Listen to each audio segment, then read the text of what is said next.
Pues comenzamos. Muy buenas tardes a todas y a todos por estar aquí. A nombre de Penguin Random House y de todo el equipo detrás del sello Grijalbo, les doy la más cordial bienvenida a esta presentación. Yo soy David Velázquez, tuve la suerte de editar este libro junto a mi querido amigo Gerardo Australia, a quien estamos celebrando hoy en esta tarde calurosa de marzo que está comenzando, ¿no? Pues bien, este libro, Una historia en cada hijo te dio, del que ya vamos a conversar un poquito ahora, pues es un libro, la verdad, que me ha gustado mucho trabajar. Tiene muchas de las cosas que más me gustan, ¿no? Por una parte, la historia, que es el elemento central. Además, es un libro ilustrado, pero se lee muy rápido. Son anécdotas muy breves, muy divertidas, las que Gerardo ha construido acá. Ya nos contará un poquito de cómo lo hizo, pero yo espero que ustedes y toda la gente a la que se lo recomienden lo disfruten igual que nosotros disfrutamos de hacerlo. Les recuerdo que el libro está también a la venta aquí. Está disponible en formato digital, en formato audiolibro también, así que no hay pretexto para dejar de leerlo. Y sin más, pues démosle un fuerte aplauso a Gerardo Australia.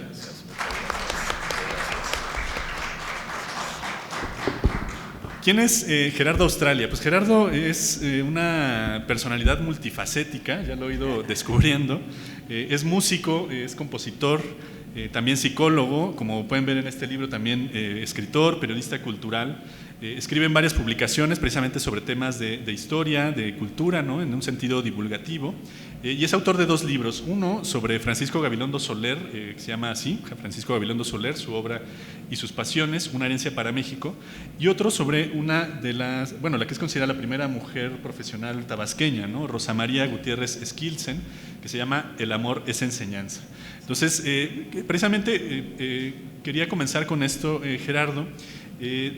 Esto nos da una idea, decía yo, pues de la personalidad multifacética que eres, ¿no? De tus diversos intereses. Y quisiera que nos contaras un poco sobre esto, ¿no? Sobre cómo pasas de la música a la historia, pero también de la psicología al periodismo cultural. Cuéntanos, ¿quién es Gerardo Australia, ¿no? Y cómo pasaste precisamente de la música pues a este libro, ¿no?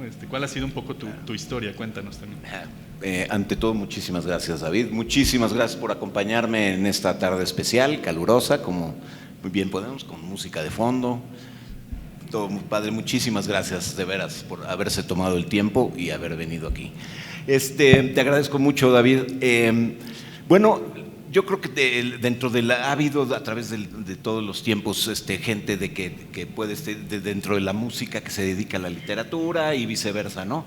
En mi caso siempre ha sido no creo ser así un excelentísimo escritor de pluma súper afilada, nada, pero sí me gusta mucho la divulgación histórica. Siempre me ha gustado desde toda la vida, a la par de la música, ¿no? He sido un gran lector, y como buen chismoso, pues también me gusta escudriñar por todos lados, sobre todo historias raras o historias, ¿no? que vemos como lo vemos reunido en este libro. La faceta de psicólogo pues es bastante tardía, pero me ha ayudado muchísimo a una mayor comprensión de los personajes que he tratado sobre todo de encontrar, ¿no? Porque vas hilando poco a poco lo que es la personalidad de cada uno y después te dices, pues mira, pues con razón, ¿no? Pues estaba bien traumado, pues claro, por suponer nada.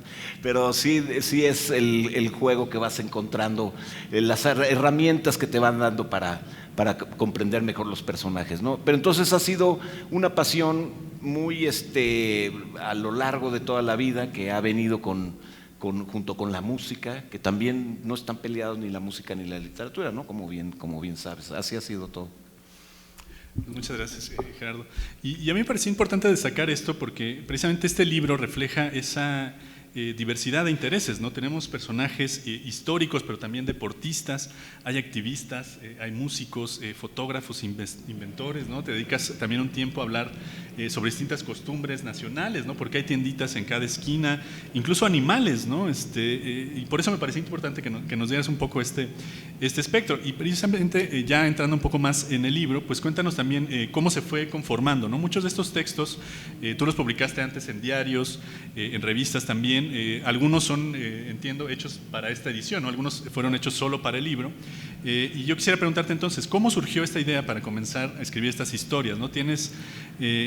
¿Cómo empezaste primero por la idea de decir, bueno, quiero escribir para la prensa sobre estos temas? Y luego de ahí, pues, ¿cómo fue un poco también ese proceso? ¿Cómo fuiste descubriendo que realmente tenías el talento para hacerlo? Porque realmente es algo que trasluce el libro. Y de ahí también que nos llevaras un poco a la historia ya propiamente del libro, ¿no? ¿Cuándo fue que decidiste, ya teniendo ese material, que dijiste, de aquí voy a hacer un libro? Sí, claro. Pues mira, una vez más, es un proceso de muchos años. Empecé escribiendo para el periódico Reforma en el 2000, en una columna que tenía Alejandro Rosas, el que hace el prólogo, que es un gran historiador y amigo, y empecé a trabajar con él. Él me pidió pequeños artículos de que tenía una página que se llamaba Cronoscopio, y empecé a trabajar con él ayudándolos, pero me di cuenta de que a la gente le gustaba más el tipo de historia amena, no tanto clavado en la circunspecto de la historia como ciencia, en el académico, sino que le gustaba más la historia sencilla, ¿no? Entonces, a través de los diferentes años, ya después de ahí pasé a Milenio, pasé a otras revistas y a otros medios de comunicación, sobre todo ya dije en la era digital, y me fui dando cuenta que lo que importa mucho para que se entienda el contexto histórico es la gente, ¿no? A partir de la microhistoria es como se puede comprender muchísimo de los fenómenos que pasaban en fenómenos muy fuertes sociales. Por ejemplo, si hablamos de la independencia, pues no fue lo mismo la independencia a una familia aquí a 2 cuadras del que le haya pasado que en Veracruz, ¿no? Es un contexto histórico. Quizás ellos ni se enteraron ¿no? Se enteraron como 40 años después de que había habido una independencia, que ya ni eran españoles, que ya eran libres y soberanos. Entonces, yo creo que basado en la vida de las personas, primero a ver la vida de las personas, por eso traté de ver desde muchos puntos de vista, muchos tipos de personas, deportistas. La primera mujer que fue gobernadora en la historia de México, está ¿cómo se llama? El primo de Sor Juana, que era un tipo totalmente sabio, genio, fuera de serie. Entonces, si uno ve y analiza las vidas de las personas, ahí vas a entender mucho la historia del México que se entiende, ¿no? Y eso a la gente le gusta mucho. La verdad, son artículos, como sabes, son artículos muy, muy amenos en el sentido de rápida lectura y todo, pero cuando lo acabas de leer, pues ya te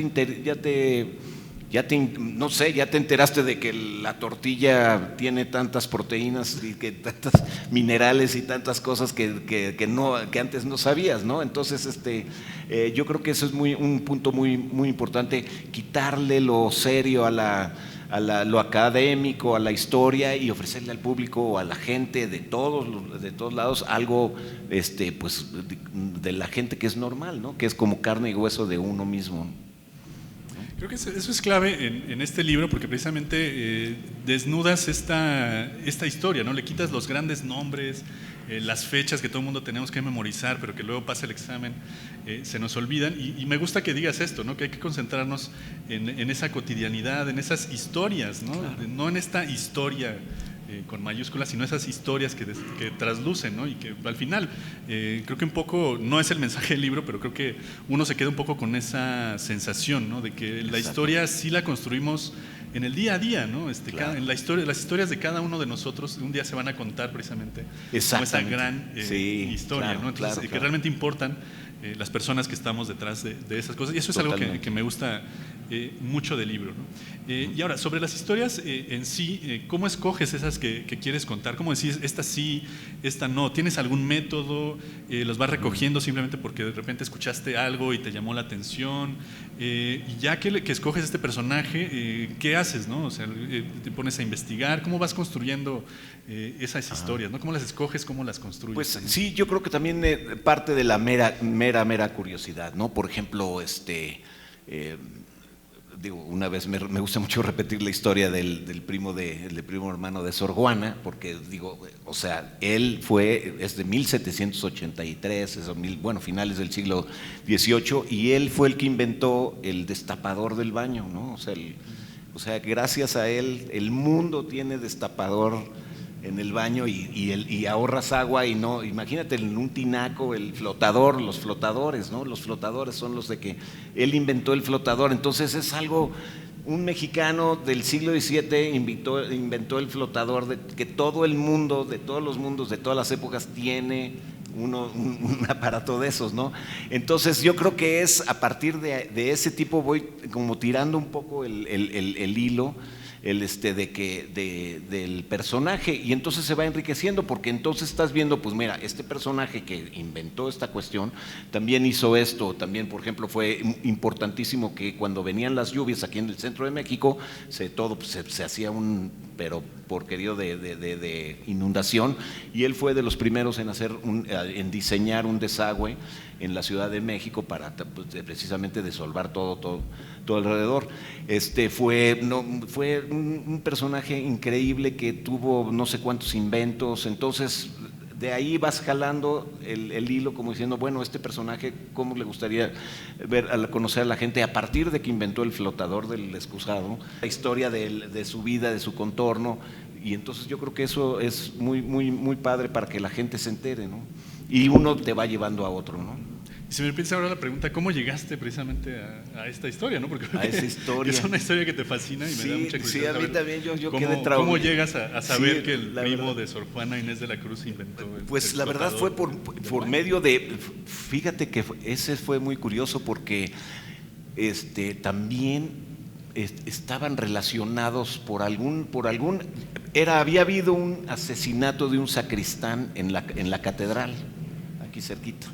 Y creo que fue una muerte medio violenta y creo, o sea, no creo, este cardenal, sacristán, porque era un puesto importantísimo en ese entonces, obviamente siglo XVIII, también estaba relacionado con la familia de ellos. Y entonces a partir del apellido Alzate, yo dije, oye, pues Alzate ser cuate del otro, ¿no? Entonces ya empecé como que a ver, a partir del asesinato del sacristán, porque oye, matar a un sacristán es cosa seria, ¿no? Sí. Pero aparte un sacristán pues tenía un puesto de jerarquía muy grande, ¿no? Entonces, a partir de ahí ya empecé a ver como a atar medio, ¿cómo se llama? Cabos. Y resulta que este personaje Alzate había dado muchísimo dinero para una biblioteca de los jesuitas. Entonces, también ahí entonces empecé a investigar que todavía está por aquí, ¿no? Entonces, así vas, poco a poco vas, ¿no? Yo creo que hilando por ahí se va saliendo otra historia, te da otra historia, te da hacia otro lado, y yo creo que eso es lo padre de la historia, que se pueda traducir a cuestiones cotidianas, a que la gente le guste y que se olvide de las fechas son para Google, ¿no? Y dejarlas ahí ya. Para Wikipedia. Para que claro, sí, exactamente, ¿no? Para qué tenerlas. Entonces tú te sigues como hilo de media, diríamos, ¿no? Exactamente. Tú tomas un dato y vas siguiendo, ¿no? Un poquito. Y bueno, mi siguiente pregunta era justo cuál era de tus historias favoritas, creo que va por aquí, sí, claro. por la de Alzate. A mí la verdad es que me gusta mucho la historia de Gonzalo Celorio, el inventor de la máquina tortilladora. Y tiene que ver con lo que comentábamos hace rato, ¿no? Porque es de estas cosas que están tan metidas en la cotidianidad que uno ya no se las pregunta, ¿no? Claro. O sea, todos usamos el baño varias veces al día, pero nadie nos preguntamos quién inventó el flotador. Todos vamos y compramos nuestras tortillas, pero nadie se pregunta a quién fue la primera persona que se le ocurrió cómo mecanizar este proceso que tú lo dices en el libro. Pues antes tenían que estar las señoras ahí palmeando las tortillas, ¿no? Varias horas al día, para que pues, la gente pudiera comer, ¿no? Y eso me gusta del libro, porque justo nos lleva a cuestionarnos, ¿no? A asombrarnos con datos que damos ya por hecho de tan cotidianos que son, ¿no? Yo te decía esta historia de Celorio, que es de mis favoritas. No sé si hay alguna otra que tú quieras destacar ahora, ¿no? Algunas de este libro, las que más te han apasionado. Pues la verdad me gustan mucho y es tan padre el hecho de que abarca un gran abanico de tiempo, ¿no? Porque tengo, por ejemplo, también por cierto, que te digo, trato de hacer una especie de juego de matrushkas, de que si abres La cuestión de las tortillas, pues también te hablo del maíz, ¿me entiendes? Entonces, por ejemplo, pues te enteras cosas del maíz que obviamente los agrónomos lo sabrán, pero ahí te enteras de cosas de que, pues, oye, por ejemplo, pues, que es igual que el plátano, o sea que no tienen sexo, entonces tiene que ser reproducido por medio del hombre, si no nacería. Y sin embargo, nuestra cultura está basada en el maíz, ¿no? Y sin embargo es un fruto, pues, de la tierra, que se haya dado especialmente en México, pues es fuera de serie. Y sin embargo no se podría, no es de que llegue el viento y saque el polen, no, tiene que ser a fuerzas por medio del hombre, así igual que el plátano, ¿no? Que está a punto de desaparecer en 50 años, están diciendo, ¿no? Entonces, por ejemplo, y más noble que el maíz no puede hacer, porque lo puedes, se da a nivel del mar y se da a 3,000 metros de nivel del mar. Entonces, yo creo que es algo así, ese tipo de historias son, y que por qué en México nada más se haya dado, ¿no? Entonces, hay otras historias también de este tipo de cuestión, por ejemplo, el que también mencionaba, que pues era el de la costumbre del aperramiento, ¿no? Que fue una costumbre usada a principios de la conquista, hacia 1520, que estaba aparte escrita y estaba avalada judicialmente, que era el proceso de amarrar al culpable, y si no contestaba lo que debía, le podía soltar un perro mastín a que lo devorara, ¿no? Y entonces en México se trajeron a los mastines, imagínense a los indígenas ver por primera vez esos perrazos así, y entonces, a ver, contesta, ¿dónde está el oro? Pues no, pues suéltale el perro, ¿no? Sin entender, además. Ahora sí, entonces hay un manual ahorita en el Museo Nacional de Francia, hay un manual de 1520 y tantos, que es el manual de aperramiento, y que está avalado judicialmente de soltarle los perros a todos. Entonces imagínate para los indígenas ver ese tipo de cuestión, que es muy sádico, obviamente. Siempre eso también es una cosa importante, de que siempre hay que verlo en el contexto que se da las historias de México, ¿no?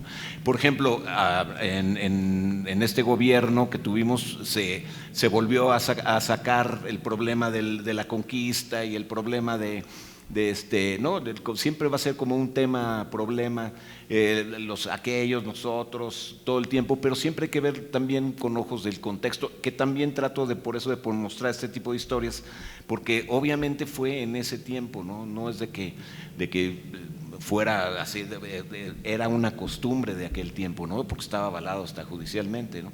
Entonces esa sería una buena historia. Me gusta mucho historia la del elefanta. Esa estuvo muy buena también, una elefanta que se escapó, la trajeron hacia, mientras estaba Uruchutro, en los 50, trajeron a una elefanta, a varios elefantes del famosísimo circo, ¿cómo se llama? Ringling Brothers, Ringling Brothers, sí, que ya no existe, por cierto. Y entonces en el transcurso los dejaron dormir en el ferrocarril de Buenavista, y una de ellas se escapó, que era como la líder, y se vino a pasear por la ciudad junto con todos los elefantes. Por la Santa María de la Ribera. Entonces imagínense ustedes levantarse a las 6 de la mañana, 7 de la mañana, sales de tu casa y te pasa un elefanta. Sal por aquí, ¿no? Entonces, pero varios tipos, yo no sé de en dónde, uno de ellos jalándole la cola, pues la hicieron enojar, obviamente aplastó al tipo de la cola, y entonces se vino la debacle total, fue una persecución. Imagina cuando, bueno, se supone que son animales que se enojan y son fuertísimos y además corren rapidísimo, ¿no? Corren rapidísimo, sí, y esta era una elefanta gigantesca. Entonces hubo que traer a todos, las tuvieron que matar a balazos a la pobre elefanta.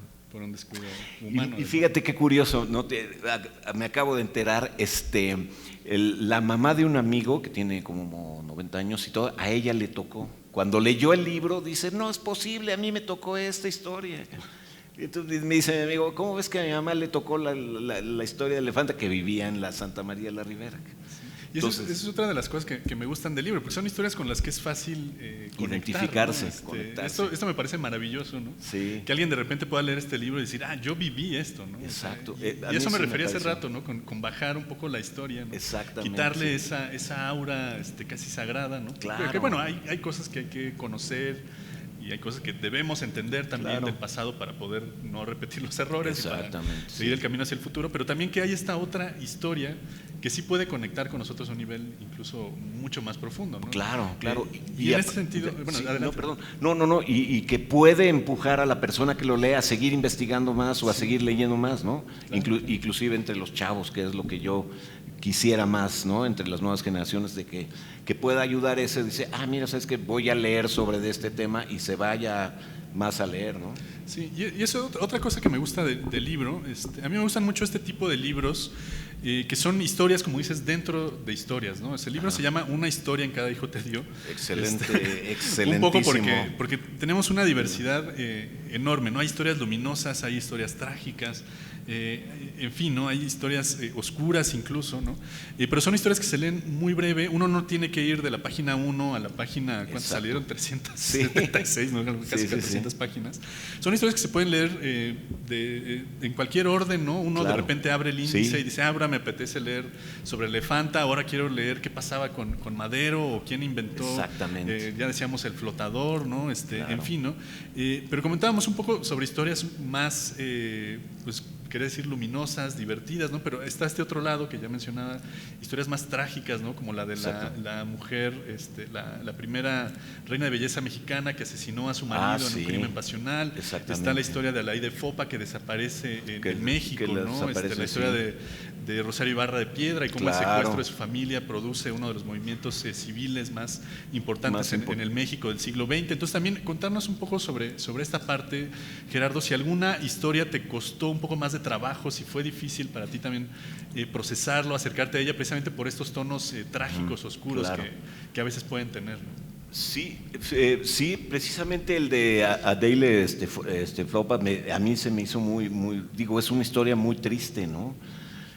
Porque no solo ahora sí que le secuestran el hijo, se lo desaparecen, sino que ella durante dedica su vida completamente a tener una respuesta y el gobierno y entonces jamás lo resuelve, ¿no? Entonces ella misma muere de tristeza prácticamente, ¿no? Entonces yo creo que sí es una historia muy difícil y muy trágica, de que obviamente pues, es una ejemplaridad de lo que le pasa. ¿Cuántas mujeres no les pasó en el 68, ¿me entiendes? Y sigue pasando, ¿no? Y ahorita pues los crímenes de género, los crímenes de todo, ¿no? Entonces yo creo que sí es una forzada, ¿no? Las madres buscadoras, ¿no? Las madres buscadoras, y que ahorita ya están asesinando a las madres buscadoras, ¿no? Entonces son temas que son, la verdad, que a mí me cuestan trabajo, sobre todo porque enciende la mecha o te enciende el coraje, entonces tienes que no puede quedar imparcial tu punto de vista también, ¿no? Trato digo, aunque no es porque no quiera hacerlo, sino precisamente por eso, no trato de no tener ningún juicio en ninguno de los, porque es muy fácil también en este tipo de historias de que te vayas por el lado ¿me entiendes? Pues obviamente de la víctima, que lo fue aparte, ¿no? Que sí lo fue, lo cierto, ¿no? Entonces yo creo que esa historia fue la que me gustó. Después también tuve otro par de historias, precisamente sobre el 68, que o cuentas todo, o sea, que se llevarían por tiempo o por encuadre, se llevarían mucho más tiempo. Entonces también no tanto por lo duro de la historia, sino porque merece darles el tiempo necesario, ¿no? El enfoque y el tiempo necesario. Entonces por eso también no quise también tomar otro tipo de historias que fueran más comprometidas con el libro. No quiere decir de que nada más es la cuestión ligera, como dices tú, no hay varios temas que, pues digo, está también la primera mujer que dijo lesbianismo, ¿no? Frente a en televisión mexicana, digo, esos son pantalones, ¿no? Entonces La verdad, por eso mismo también, también hay que cuidar el enfoque que se le da a esto, ¿no? Claro, y es algo que también me gusta del libro, que precisamente en esta diversidad, ¿no?, se siente esa atención por el detalle, ¿no?, esa preocupación también por tocar los temas con la sensibilidad que merecen, ¿no? Algo que me gustaba ya de entrada cuando revisaba el manuscrito es que no son solo historias de hombres, ¿no? Es algo que también se lee mucho en este tipo de libros, ¿no? La historia casi siempre es masculina, casi siempre son hombres los que la protagonizan, ¿no? Ahora, de unos años para acá, hemos ido descubriendo a muchas más historiadoras, escritoras, ¿no? Fotógrafas, en fin, ¿no? A todas esas mujeres que quedaron un poco veladas por la historia, y eso es algo que me gustaba mucho de este libro, ¿no? Que ya incluías a Mariana Jampolsky, ¿no?, que es una de las mejores fotógrafas mexicanas, ¿no?, que está ahí, Frida Kahlo, en fin, están todas estas mujeres que también enriquecen este sentido de la historia y que les dan su justo lugar, ¿no? Claro. Bueno, aquí estamos dos varones también en la mesa, a lo mejor no tendríamos que estar discutiendo esto. No, bueno, pero es algo que me gustaba del libro, ¿no?, que sí atiendes a esas sensibilidades, ¿no? Hay un texto también sobre la raíz africana en México, ¿no? Gaspar Yanga, que fue el primer liberador que es muy del pueblo africano aquí. Sí, es muy importante. En América, ¿no? De hecho, él fue el primer fundador de un pueblo independiente de la corona española. Exactamente, México, de ¿no?, los de cimarrones, que se les llamaba, de los cimarrones, que eran los negros ya libres, ¿no? O bueno, no libres que se habían escapado, ¿no? Sí, exacto. Se les llamaba cimarrones porque pues, iban al monte como venados, ¿no? Sí. Pero justo creo que eso hace que el libro no sea solo este libro de historia, no un libro de lo pasado, sino que tiene muchas conexiones con el presente y que se puede leer muy bien, pues eso, como historia, pero una historia que nos hace pensar también los temas que están atravesándonos hoy en día, ¿no? Claro. Ibas a decir algo, ¿no?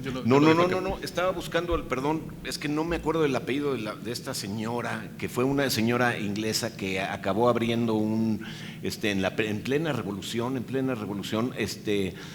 acabó haciendo su hotel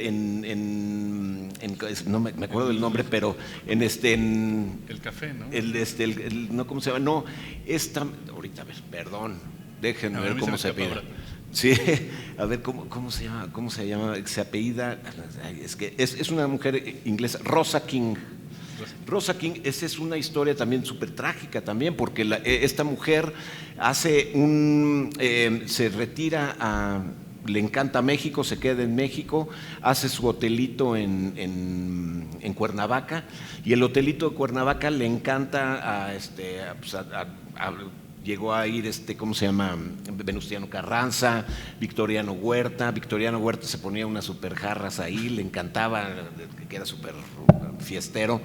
Y entonces cuando Zapata invade y hace un sitio ¿cómo se llama? En todo Cuernavaca, ella pone su hotel como refugio para muchísima gente, y gracias a ella logran escapar caminando muchísimas personas antes de que mataran, que hicieron una matazón terrible en el sitio de Cuernavaca, y gracias a esta mujer puso todo su dinero, sobornó a todo mundo para que los dejaran pasar y fueran caminando, y muchísima gente se murió en el camino, pero pues fue ella, gracias a ella se salvó. Pero ese fue uno de los genocidios más horribles y una matanza espantosa, que ella lo cuenta que aquí lo veo en sus memorias, que son increíbles, ¿no? Esa es una historia muy, muy trágica también, porque fue una mujer que amaba México y todo, y que gracias a ella se pudieron salvar muchísimas personas. Pero el genocidio de la toma y el sitio de Cuernavaca es una de las tragedias también muy horribles, ¿no? Que no se dicen tanto tampoco, ¿no? Exacto, y eso es a lo que iba, ¿no? Es el tipo de historias que uno suele ver en el cine, ¿no? Entonces nos hablan de la lista de Schindler, ¿no? Exacto.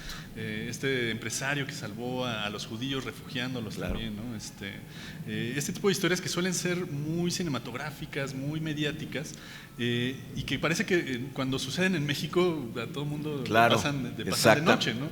Entonces es otra cosa que destaco del libro, que rescatas estas historias. Por eso hablamos de lo insólito, pero también de lo sorpresivo, pero también de lo que vale la pena rescatar, ¿no? Esas historias que quedaron perdidas, ¿no? Por la gran historia, pero que son también crónicas que valen mucho la pena, ¿no? Y como decía, ¿no? Que nos hacen mucho sentido hoy en día, ¿no? Claro. Ya estamos casi por terminar, pero hay todavía una pregunta que quisiera hacerte. ¿por qué crees tú que el público tendría que acercarse a esa historia? Ya nos dijiste al principio algo, ¿no? Ya lo hemos ido comentando, pero ¿cuál sería tu invitación al público para que lean este libro, ¿no? ¿Qué van a encontrar en este libro y por qué tendrían que leerlo? Bueno, una vez más, se trata de un libro de acercamiento a la divulgación histórica, a la anécdota, a la vida cotidiana de muchísimas personas que forman la historia de México y que se va a ayudar y que puedes ayudar a enriquecerte de la gran historia que tenemos en México, que es una historia maravillosa. Tenemos de veras que somos número uno en muchas cosas malas y en muchas cosas muy buenas también, pero podemos encontrar personas maravillosas, ¿me entiendes? Que la verdad que no hay en ninguna otra historia en otros lados del mundo, pero sobre todo la importancia de la riqueza de la historia mexicana, ¿no? Del acervo de las personas. No, de veras yo tengo como para hacer, ahorita tengo que hacer como para hacer 4 libros más de gente que poco conocida, porque como estas hay muchas poco conocidas, pero ¿me entiendes? Pero de gente talentosísima, de gente fuera de serie de México en todos los aspectos de los oficios, de las carreras, de la vida, de las maneras de pensar, ¿no? Entonces yo creo que sería una oportunidad para conocer de manera amena y de manera bien puesta de conocer lo que es la historia de México. Y bueno, ya para terminar así con broche de oro y dar paso a algunas preguntas del público, hay 2 personas también importantes que colaboran en este libro, que no quisiera terminar la presentación sin agradecerles. Está Alejandro Rosas, que hizo un prólogo muy elogioso para el libro, y está Don Rul, que hizo todas las ilustraciones, que hizo la portada. Quisiera también que nos contaras un poco de tu relación con ellos, y si quieres pues también agradecer. Y bueno, otra persona que es importantísimo para el libro es David Velázquez, el editor, fue el editor. De hecho, él fue el que se le ocurrió el magnífico título, que a mí me parece genial. Muchas gracias de veras por creer en el proyecto sobre todo. Y bueno, Alejandro Rosas, tengo la cercanía con él desde que escribía para su columna Cronoscopio en el Reforma, y Don Rules es un personaje muy vaciado, es un excéntrico, que tiene Don Rul se llama, y hace sus monitos y todo, pero es muy bueno, muy creativo, porque aparte también él es escritor en otro tipo de género, y él tiene está muy activo en las redes sociales como Don Rul, lo pueden ver también y todo, y a mí me parece fantástico, ¿no? Y ha habido una amistad porque también es publicista, y por medio de la publicidad nos hemos encontrado ahí muy bien, ¿no? Entonces a mí fue muy atinado. Al principio tenía mis dudas porque decía, pues están medio naif, ¿no? Parece de la lotería un poquito, pero ha sido un golpe súper certero el haber metido monitos. Pero sí, es padrísimo porque a la gente le gusta mucho. La otra vez una persona me escribió, oye, una vez más, ¿no? Entonces, fíjate que gracias a uno de estos que le había gustado muchísimo, supo que era un tío de él, alguien, no me acuerdo, ahorita no me acuerdo. O sea, le gustó la historia por la imagen. Le gustó la historia, se puso a ver la imagen y describió que era un pariente de él. Wow. Digo, ya un pariente lejano, sí, ¿no? Bueno, entonces, olvídate, sí. Entonces, ese tipo son aciertos muy buenos que doy muchísimo las gracias por el apoyo de ustedes. Y esa fue la relación con ellos, lo que tengo, que ojalá y sigamos haciendo más, ¿verdad? No, pues nada, gracias más bien por la confianza, Gerardo, de habernos permitido pues llevar a buen término este libro, de la confianza que depositaste en la editorial. Y sí, por supuesto, pues agradecemos a Alejandro y a Don Rul que hayan prestado también su trabajo y sus nombres para este asunto, ¿no? Pero entonces, pues si ustedes también quieren encontrarse, ¿no? A ustedes o a sus antepasados en este libro, están por supuesto invitados. Ahora vamos a abrir el micrófono por si tienen algún comentario, alguna felicitación, alguna pregunta que hacer al autor. Aprovechenlo ahorita que está aquí, porque después se va a ir a tomar unos pulques. Exactamente. Y ya no va a estar en condiciones para responder. Voy a ir a bailar con los concheros. Así que nada, si alguien levanta la mano aquí en primera fila, por favor. Ay, Dios santo. Muy bien, pues yo quiero primero que todo felicitar al autor de este libro porque conociéndolo de muchos años, sé el nivel de inteligencia que tiene, cómo ha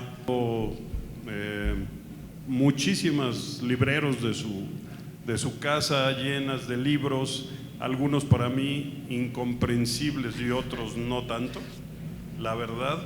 Sin embargo, es un hombre muy inteligente y muy culto, y yo considero de gran valor este paso que ha dado de vaciar ese tipo de talento que él tiene, tanto para la música como en este caso para este libro, en donde nos traduce, ¿verdad?, sus experiencias, y es utilísimo conocer parte de la historia para entender nuestro presente. Él nos ayuda mucho, así como mexicanos, el hablar de maíz, hablar de vivencias de la revolución.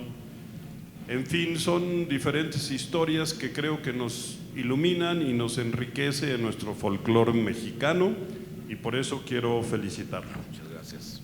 Gracias. Gracias. ¿Alguien más? Muchas gracias.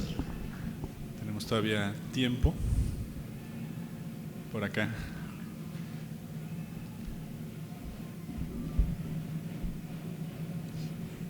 Gracias. Pues antes que nada, muchas gracias por la invitación. También quería felicitarte. Tenemos una gran amistad que pues, no nos vemos tan frecuentemente como nos gustaría, pero también admiro esa inteligencia y ese buen humor que te caracteriza. Yo esperaba cada semana con mucho gusto esos artículos que me mandabas, realmente los disfrutaba mucho, y ahora el tenerlos todos juntos, de veras que lo voy a disfrutar mucho. Y muchas de estas historias las he tenido el gusto de leerlas. La de la elefanta no la he leído, pero mi mamá vivió en Santa María y le tocó también lo de la elefanta. Entonces yo esa historia me la sé desde niño. Fíjate. Y entonces, pues bueno, esa y otras historias más seguro me identificaré con ellas, y qué gusto verte. Muchísimas gracias. A tu equipo. Laurita, qué gusto verte también. Gracias. Gracias. ¿Hay alguien más que tenga alguna pregunta, alguna felicitación, un comentario? Acá en la segunda fila, por favor. Gracias.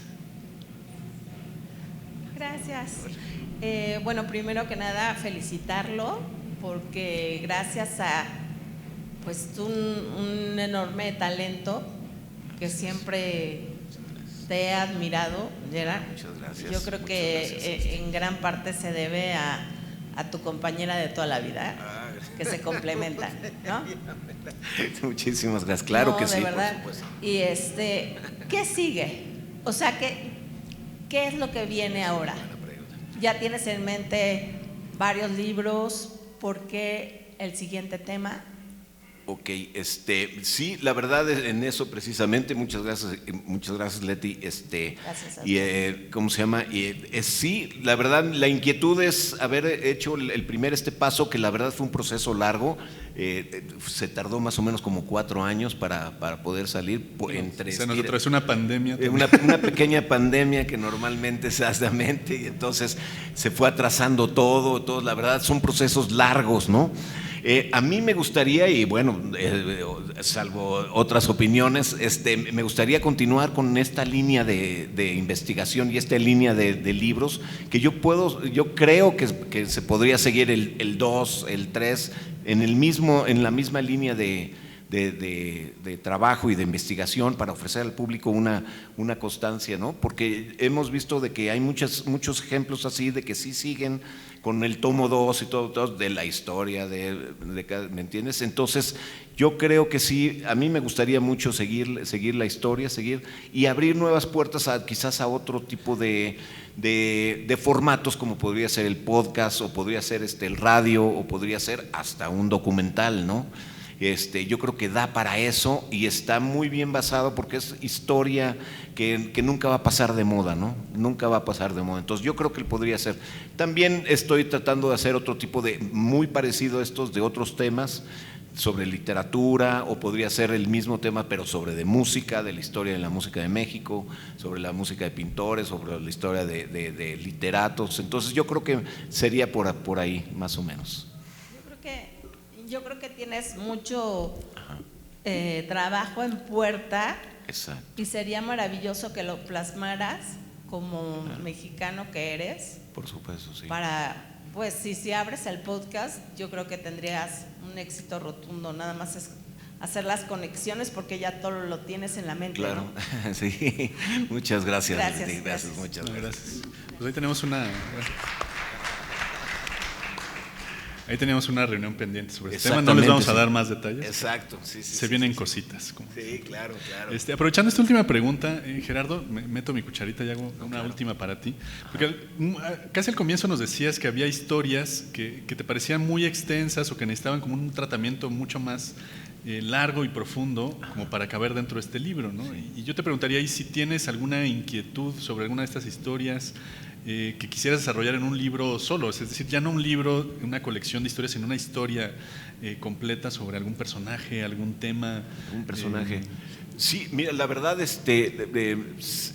hay varios temas, sobre todo de la música mexicana, que sí me gustaría, porque está muy poco explorado, y yo quería hacer una especie de abecedario sobre la música mexicana, pero situándola más o menos en lo que serían, porque sería muchísimo de tipo de hacerlo, de personajes más que todo que fueran en lo que es siglo XIX, que es donde se da la identidad nacional, y hay muy poco de ellos, ¿no? Entonces, ese tipo de cuestión me encantaría hacerlo también, ¿no?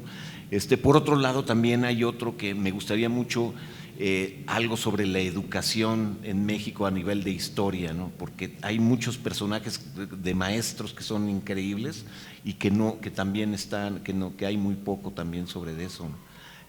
Hay muchos temas, la verdad, pero sí, no. En uno en especial, la verdad no lo había pensado. Digo, sí hay para dónde agarrarse y para dónde estar, pero fíjate que de repente cuando te centras en un personaje que sea único, de repente encuentras problemas, tanto con los derechos o con las familias. Entonces, para las fotos, para todo, al menos de que sea algo que fuera como se sucedió con lo de Gabilondo Soler, que fue la misma fundación Gabilondo Soler que me dijo, oye, vamos a hacer el libro. En ese tipo está padrísimo. Ahorita estoy haciendo uno de Tintán también, que es con los mismos hijos de Tintán, con la misma fundación Tintán. Entonces eso sí ayuda a fortalecer un libro bien, ¿no? Pero centrándose en uno, yo creo que sí entras en un conflicto a veces, ¿no? Que te para los proyectos porque dices, no, pues bueno. Estábamos empezando uno con de Cuevas, que un cuate había hecho un doctorado padrísimo sobre Cuevas, y ya nos quedamos sin tiempo. Terminamos esta distinguido participante, cállese, le pedimos de manera más atenta invitar a que se vayan. Gracias. En fin, perdón. Bueno, pues ya conversaremos sobre esto. De verdad, Gerardo, ha sido un verdadero placer trabajar les agradezco contigo, muchísimo. Muchísimas gracias a todos por favor. ustedes por habernos acompañado. Muchísimas gracias. Un fuerte aplauso. Un gran aplauso a ustedes. David, te agradezco muchísimo, de veras, como siempre. Muchas gracias. Y bueno, gracias al equipo también de la feria que está siempre pendiente de nosotros, ¿verdad? Muchas gracias. Muchas gracias. Y los invitamos a pasar al salón de firmas que está cruzando. ¿Va a ser aquí? Perdón, vamos a firmar aquí. Entonces tenemos todavía tiempo. Si quieren acercarse aquí a la mesa, Gerardo estará firmando Muchas gracias. sus libros y saludándolos a todos ustedes. Gracias y hasta la próxima.